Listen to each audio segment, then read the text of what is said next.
All right, guys, so I just want to walk you through what's going to look like for the AP test and how you're going to upload some solutions. So I sent you guys a link, and we're just going to enter practice into this, and we'll get started. And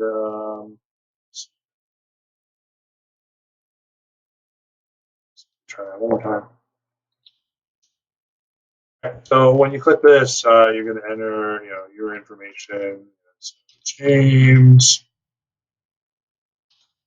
Thomas, December 26, 1980. Enter my school email address, and you say testing from home, and I'm just gonna click these. Doesn't really matter. Then we're gonna click continue. Okay. Now, when you do that, it's going to tell you your exam is going to start in a couple minutes. I'm going to pause this in a second. Um, but I just really want to go over with you guys the way to submit your answers. So the first method is to attach the text file. So that text file would be like more along the lines if you were writing um, like an essay or something. I'm going to say we're probably not going to use that. What I'm going to suggest for you guys is you're going to attach a photo, right? And just to go over the guidelines with a photo, you can submit up to 5 photos for a problem. Take one photo for each page, right? Only on one side. Um, I assume you guys are either going to be doing this on the Chromebook or on your phone. And both of those situations is pretty easy. If you do it on a phone, you just take a picture and then you upload those pictures directly from your phone. And it seems like it's going to be the easiest way to do it. And if you're using the Chromebook, it's a little bit more because basically what I did, and I'll show you what I did in a second, is I took a picture and then once I took that picture, I emailed it to myself, downloaded it to the computer, and then uploaded it onto the College Board's website for the AP test. So with those, you're going to write your AP ID, your initials, and the page number on the top of each page. You can attach one photo at a time. Do not hit submit until you attach all your photos. Attach your photos in order. Take your photo in portrait mode. So a lot of you guys have been sending me stuff that has been sideways, right? So make sure that you are, if you're taking a picture of it, that you are, you got your phone, you take a picture of it this way, portrait mode. Another thing, some of you guys have been sending me like stuff that is too small to read.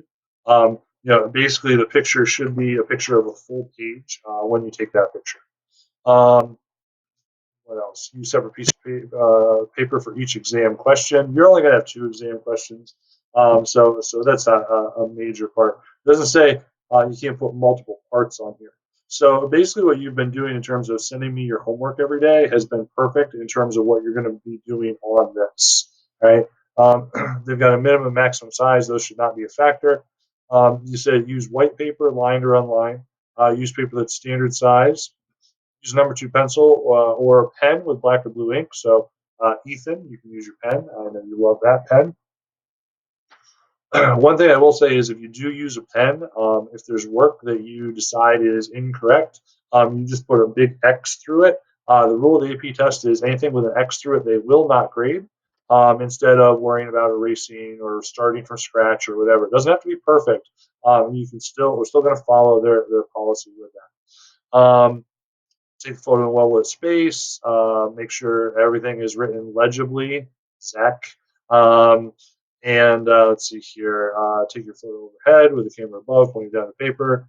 Take your photo straight on, not at an angle. Try to frame your photo so it will appear is the best thing your paper is the only thing in the shot. Adriana, no pictures of Zach in the background on these. All right, so we'll get into that in just a second about what that's going to look like when we do that. And hold on one second. All right, so once we get into the next part of this, we're gonna I want you guys to actually go through and try to do this. And you're gonna draft a demo response just to get you in the habit of doing this. And you should do this at the top of every one of your papers.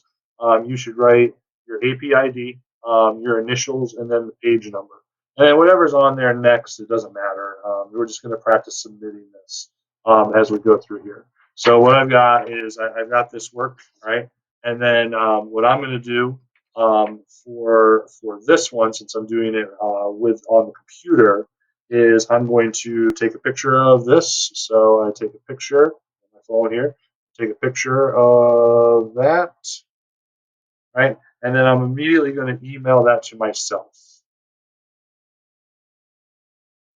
After I've emailed that to myself, now I only have to do that if I am going to be using the Chromebook or a computer at home. After I do that, I'm going to immediately download it to the computer, save it, so that afterwards I'm going to click down here where it says attach your response, right?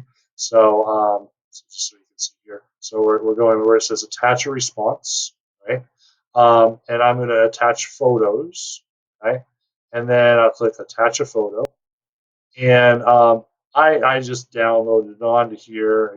I didn't save it as anything specific, but for that, it's image 8192.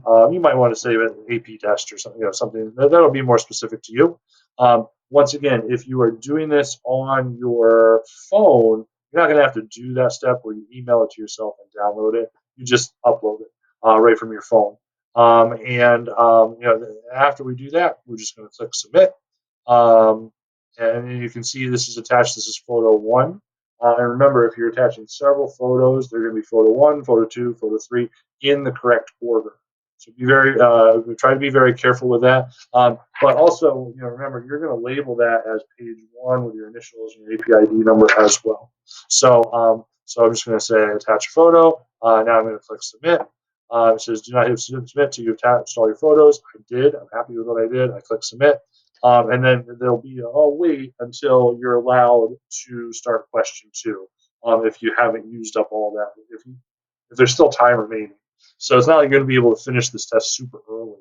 You're going to have that little bit of wait. And then with question two, you're going to be doing the same thing. And I'm advising this method simply because I think for math, and just because the way we've been practicing, I think it's going to be better to submit photos than not. So definitely make sure you go through this. Make sure that you practice doing that submission of photos, so that once it's the day of the test, you feel very comfortable. Right? If you have any questions, just let me know. And I've got a couple links to make sure that everything works.